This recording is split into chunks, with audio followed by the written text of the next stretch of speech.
नमस्कार, मैं दीपक शर्मा और मेरे इस YouTube मंच पर आपका स्वागत है। तो दोस्तों, देश का सेमीफाइनल उत्तर प्रदेश का चुनाव जिसका आगाज 10 फरवरी को हुआ था, फर्स्ट फेज की पोलिंग के साथ, वो सफर अंजाम तक आ गया है और 7 मार्च को 7th राउंड, 7 मार्च को 7वां चरण पोलिंग होने जा रही है और उसके बाद शाम तक एग्जिट पोल आ जाएंगे और एग्जिट पोल में तस्वीर दिखाई जाएगी कि कौन जीत रहा है, कौन हारा है। और सच तो यह है कि जो इलेक्शन कमीशन है उसकी जो गाइडलाइंस हैं उसमें चुनाव जिस दिन आखिरी होता है उसके बाद फिर आप कुछ भी बात कर सकते हैं, मैदान खुल जाएगा, कौन कितनी सीट जीत रहा है, कौन कितनी सीट हार रहा है। लेकिन यहाँ एक सवाल है दोस्तों, सवाल ये है कि ये जो एग्जिट पोल होते हैं और ख़ासकर गोदी मीडिया के दौर में ये जो बड़े बड़े चैनल हैं देश के, ये जो एग्जिट पोल दिखाते हैं इसमें कितना सच होता है, कितने सही होते हैं, कितने गलत होते हैं। और इसके लिए मैंने एक अलग से वीडियो बनाया है। मैं बहुत तफसील में नहीं जाऊंगा क्योंकि हम बात करने जा रहे हैं सीट एनालिसिस की, हम बात करने जा रहे हैं कि ये जो मोदी जी का जो अंतिम राउंड है जिसके वो नायक हैं, उनके बनारस के गढ़ में ये जो चुनाव अंतिम राउंड का हो रहा है वहां क्या होने जा रहा है। इसलिए एग्जिट पोल की बात तो 7वें चरण के पोलिंग के बाद ही होगी। लेकिन अगर आप ये जानने के इच्छुक हैं कि एग्जिट पोल कितने सही हैं, गलत हैं, तो आप डिस्क्रिप्शन में जाइए और आपको लिंक मिल जाएगा। तो दोस्तों, 7 मार्च को 7वां राउंड, अंतिम राउंड, और ये राउंड मुल्क के बादशाह का है। वो बादशाह जो पिछले कुछ दिनों तक काशी में ही रहा और उनका जो रथ था वो बनारस की गलियों से निकला, 26 घंटे तक रथ चलता रहा। एक नए तरीके का आप कह सकते हैं इलेक्शन का अभियान, चुनाव का अभियान। और जब वक्त समाप्त हो गया कैंपेनिंग का तो मोदी जी बहाने करके बनारस के स्टेशन पहुंच गए, रेलवे स्टेशन पहुंच गए और वहां भी वो लोगों से मिलते रहे। हकीकत यह है दोस्तों, हकीकत यह है कि बीजेपी की जो बैठक हुई जिसमें धर्मेंद्र प्रधान थे, उसमें अमित शाह थे, उसमें अनुराग ठाकुर थे जो सूचना प्रसारण मंत्री हैं और नए शिष्य हैं अमित शाह के, वो भी थे बनारस में, और उसमें अरुण कुमार जो आरएसएस के नंबर 3 के नेता हैं। और ये सब जो बैठे, इन्होंने जो प्लान तैयार किया, जो टारगेट तैयार किया, ये जो 54 सीट 9 जिलों में 7th राउंड में, तो जो टारगेट था अंतिम राउंड का बीजेपी के लिए, वो टारगेट था 80% स्ट्राइक रेट, 80% स्ट्राइक रेट। इसका मतलब ये हुआ कि तकरीबन 54 सीटों में 43+ सीट्स चाहिए, 43 सीट से ज़्यादा चाहिए, तब आप फाइट में बनेंगे। अब आप अंदाज़ा लगा लीजिए कि पीछे कितनी सीट मिल रही होंगी कि उस मैजिक फिगर तक पहुंचने के लिए कम से कम इतनी सीटें चाहिए, 80% स्ट्राइक रेट चाहिए। अब यहाँ मेरा ये कहना है कि अगर आप पिछली बार का डेटा देखिए 2017 का, तो 2017 में जब मोदी जी की लहर चल रही थी, मोदी जी की शोहरत बुलंदियों पे थी और उस वक्त नोटबंदी थी और सारा का सारा ओबीसी, एक पूरा बहुत बड़ा चंक वोटर्स का सवर्णों के साथ, बीजेपी के कोर वोट के साथ मोदी जी के साथ खड़ा हुआ था। उस लहर में भी दोस्तों बीजेपी सिर्फ 29 सीट जीत पाई, यहाँ पर 29 सीट्स, और बाकी सीटें जो उसके खाते में गईं उसमें से कुछ सीटें राजभर साहब की थीं और कुछ अपना दल की थी। वो राजभर जो अब मोदी जी का दामन छोड़कर साइकिल पर बैठ चुके हैं। और इसके अलावा जो खबरें आ रही हैं वो ये आ रही हैं कि इस ज़बरदस्त सत्ता विरोधी लहर में ये जो सबसे मुश्किल राउंड है बीजेपी के लिए, ये और भी मुश्किल होने जा रहा है मोदी जी के लिए। अब दोस्तों, आप क्योंकि 7वां चरण है, पोलिंग है, तो आप इंतज़ार कर रहे होंगे सीट वाइज एनालिसिस की। वादा है मैं ज़रूर बताऊंगा और मैं बताऊंगा आपको कि कहाँ किस सीट पर कांटे की टक्कर है, कहाँ बीजेपी लूज कर रही है, कहाँ जीत रही है और कहाँ साइकिल रफ्तार पकड़ रही है या थोड़ी धीमी है। ये मैं बताने जा रहा हूँ 9 जिलों की 54 सीटों में क्या क्या होने जा रहा है।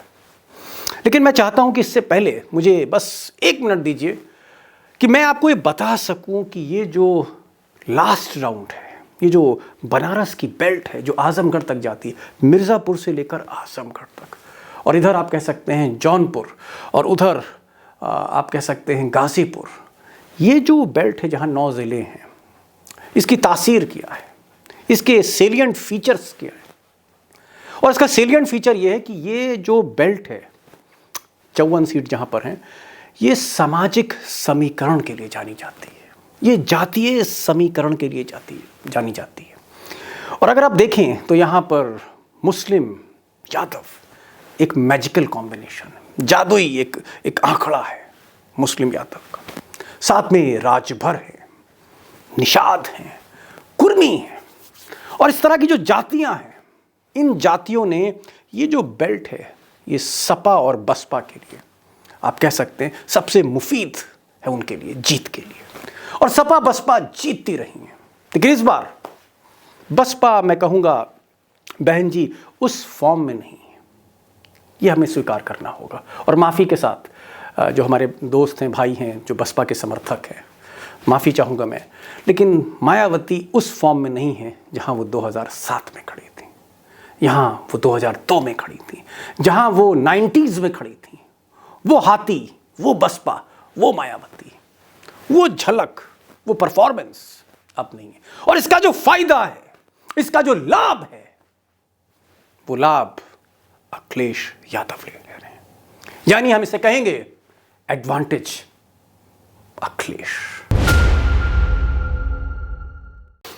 तो दोस्तों, जहां आपकी निगाहें थीं, नज़रें थीं, और जहां दिलचस्पी थी सीट वाइज एनालिसिस, क्या होने जा रहा है, कौन जीत रहा है, कौन हार रहा है, तो मैंने लैपटॉप अपना खोल लिया है और मैं शुरू करना चाहूँगा वाराणसी से। ज़िले तो बहुत हैं, जौनपुर भी है, आजमगढ़ भी है, लेकिन बनारस इसलिए क्योंकि यहाँ पर बादशाह की साख बनारस में रखी हुई है दांव पर। और अगर गोरखपुर से योगी जी अगर 5 सीट जीत रहे हैं, तो फिर मोदी जी को तो 8 में 8 सीट जीतनी है। लेकिन देखते हैं क्या वो मोदी जी जीत पा रहे हैं 8 सीट।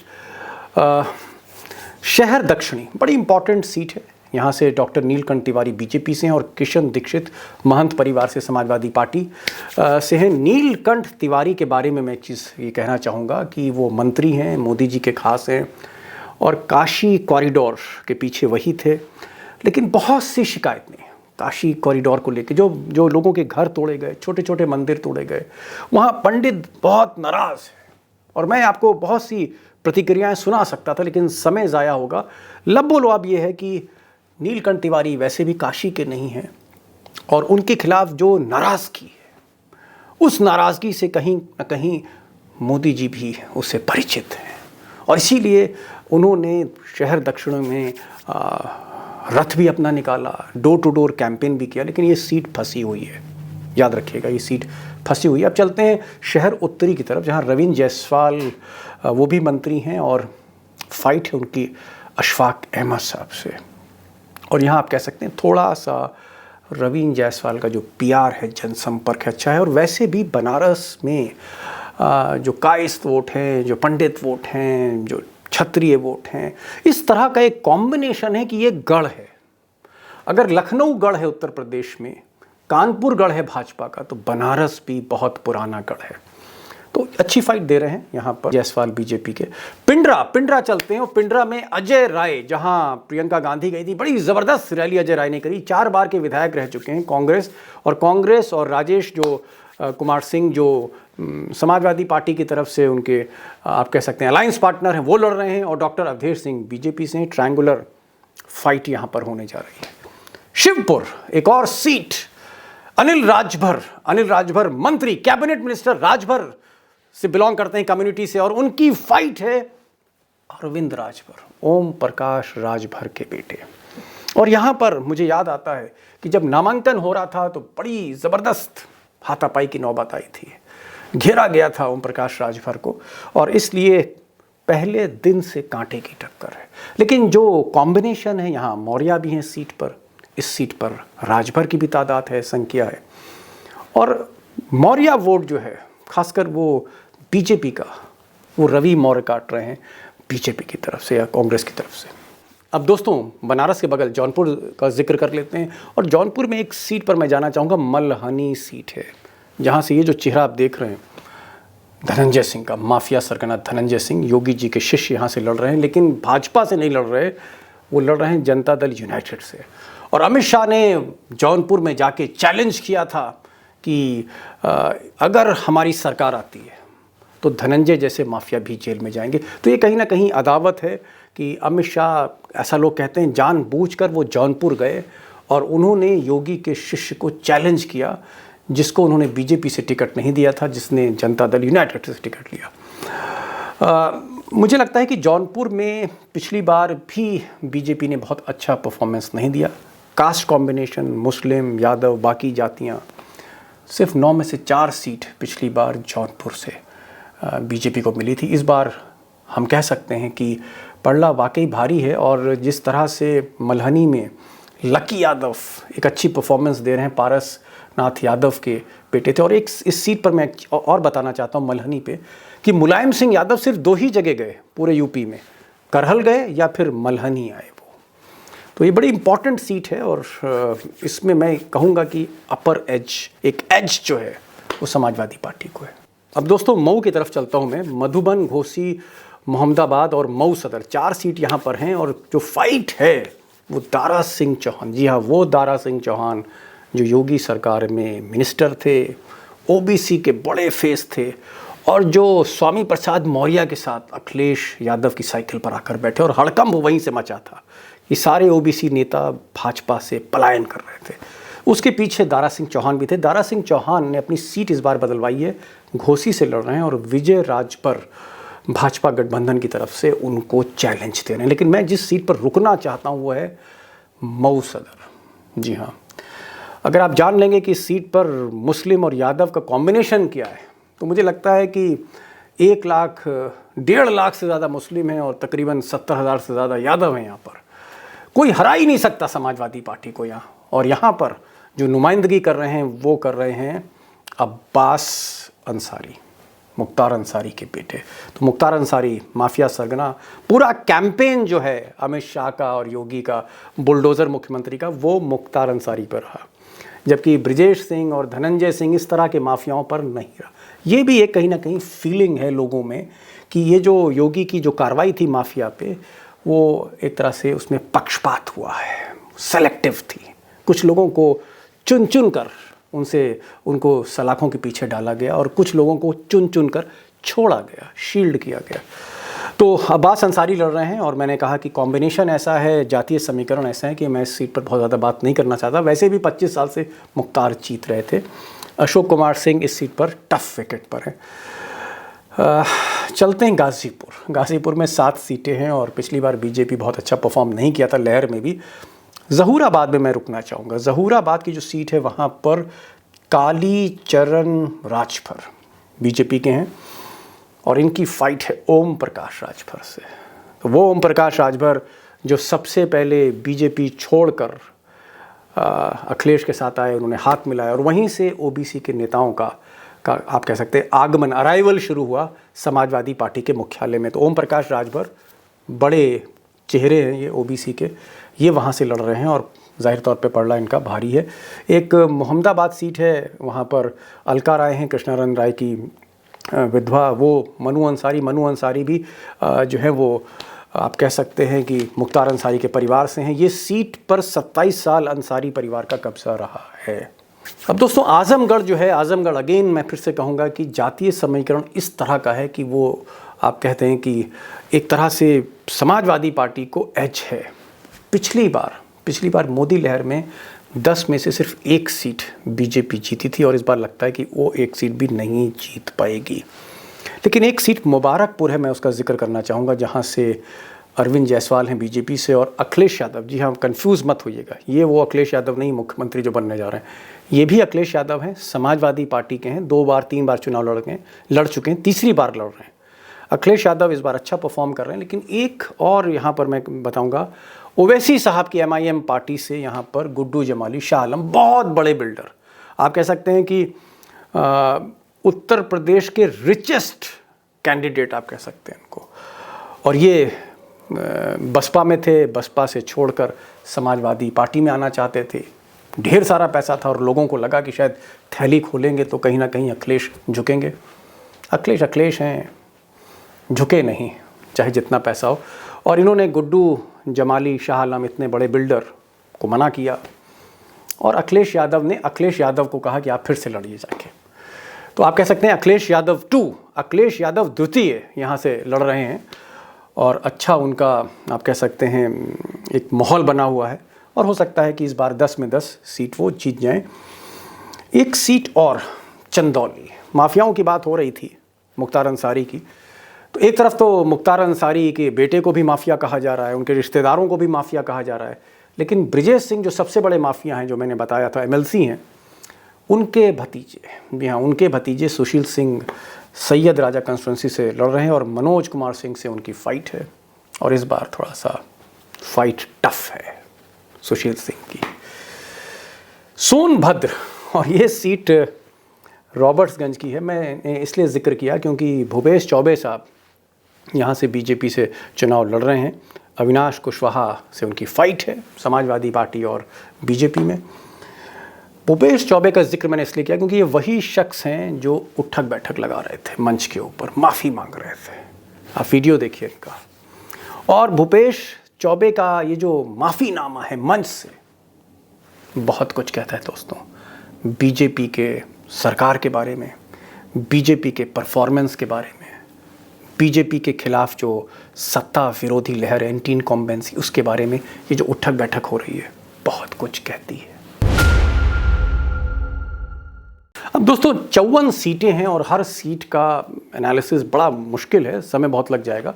एक मैंने आपको फील दिया, एक आपको मैंने झलक दिखाई कि आखिर ज़मीनी सच क्या है, हकीकत क्या है। और ऐसा लगता है जो जातीय समीकरण है कि बनारस के बाहर, बनारस शहर के बाद, इस मेट्रोपॉलिटन सिटी के बाहर, इस बेल्ट में बीजेपी कहीं ना कहीं थोड़ा सा पिछड़ती इसलिए दिख रही है क्योंकि जातीय समीकरण बहुत ज़बरदस्त तरीके से हावी है यहाँ पर।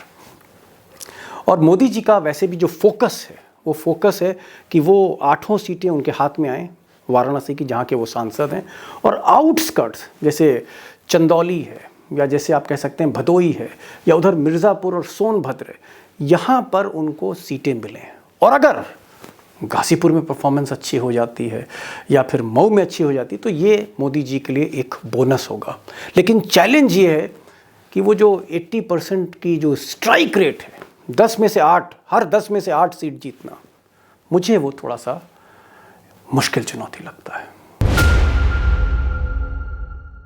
तो दोस्तों मोदी जी थोड़ा परेशान तो हैं और ये परेशानी लाजमी भी है क्योंकि मुश्किल राउंड है। अगर आप उत्तर प्रदेश देखें तो सेकंड फेज़ जो रोहेलखंड का फेज़ है, जो मुस्लिम बेल्ट है, और ये जो 7वीं बेल्ट है, सामाजिक समीकरण की बेल्ट, ये दोनों बड़े मुश्किल राउंड हैं। अब क्योंकि दारोमदार जो जीत का है, प्रदर्शन का है, वो मोदी जी के कंधों पर है। वो यहाँ के सांसद हैं 2 बार के, तो इसलिए थोड़ा सा एक आप कह सकते हैं टफ विकेट है। एक ऐसा विकेट पे मोदी जी हैं जहाँ थोड़ा सा टर्न ले रही है गेंद। अब किस तरह से वो 80% का स्ट्राइक रेट अचीव करेंगे, किस तरह से 43+ सीट्स लाएंगे, ये देखना होगा क्योंकि पिछली बार 29 सीटें बीजेपी के खाते में आई थी।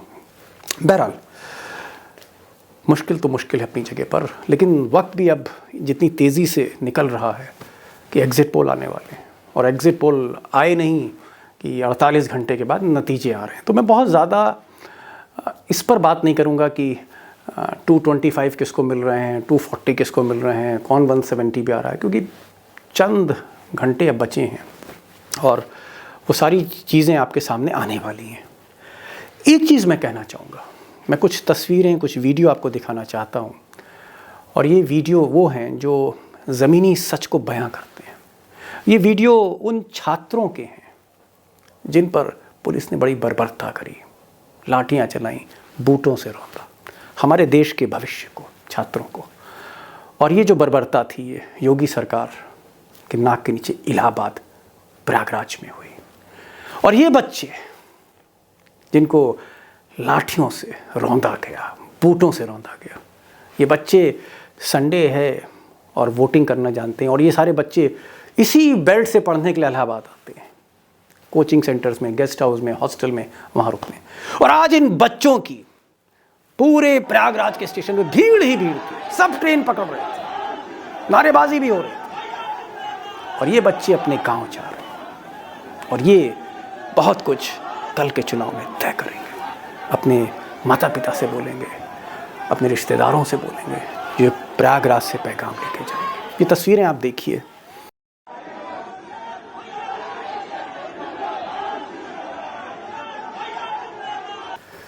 अब दोस्तों, ये जो छात्र हैं, जिनमें से कईयों को पीटा गया था लाठियों से, एक माइंडसेट के साथ, एक सोच के साथ ये हॉस्टल से अपने गांव में जा रहे हैं, ट्रेन पकड़ रहे हैं, बस पकड़ रहे हैं, नारेबाजी भी कर रहे हैं, उत्साह है इनके अंदर। किसको वोट करेंगे आप स्वयं समझ रहे होंगे। मैं तो बस इतना कहूँगा कि जिधर इस तरह की जवानी है, इस तरह की जवानी है, शायद वहीं रवानी भी है। तो दोस्तों, जैसे मैंने शुरू में कहा था कि इलेक्शन अब जो है लास्ट ओवर तक आ चुका है, और 7 मार्च को के 5 बजे के बाद एग्ज़िट पोल्स आएंगे। एग्ज़िट पोल सही हैं गलत हैं ये विवाद का विषय है, लेकिन मेरी भी कोशिश रहेगी कि एक झलक आपको दूं, और कोशिश रहेगी कि जो सर्वे एजेंसी सही, स्पेसिफिक, जिनकी इनपुट्स के पीछे उनकी क्रेडिबिलिटी है, उस एग्ज़िट पोल को मैं फोकस करूं आपके आगे। लेकिन फिर भी मैं कह रहा हूं, एग्ज़िट पोल का कोई मतलब, कोई मायने नहीं। वैसे भी 48 घंटे बचे हैं इलेक्शन के रिज़ल्ट्स आने में, तो हम 48 घंटे 7 मार्च के बाद रुके हैं, और 10 को रिज़ल्ट आ रहा है।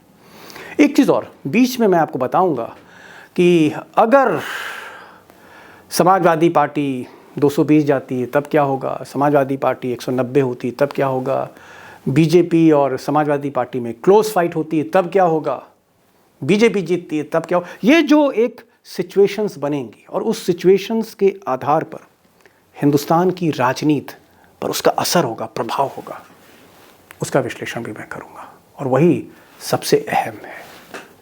आज बस इतना ही, आपसे आज्ञा चाहता हूँ, और फिर वही कहूँगा कि इस वीडियो को ज़्यादा से ज़्यादा शेयर करिए, इस आवाज़ को थोड़ा पहुँचाइए लोगों तक, क्योंकि दरअसल जो लड़ाई है, वो लड़ाई और जो प्रतिस्पर्धा है, वो उस गोदी मीडिया से है जो सच की जगह झूठ का सौदा करती है। तो इसलिए इस वीडियो को ज़्यादा से ज़्यादा आप शेयर करिए, यही मेरी आपसे गुजारिश है। आज बस इतना ही। नमस्कार।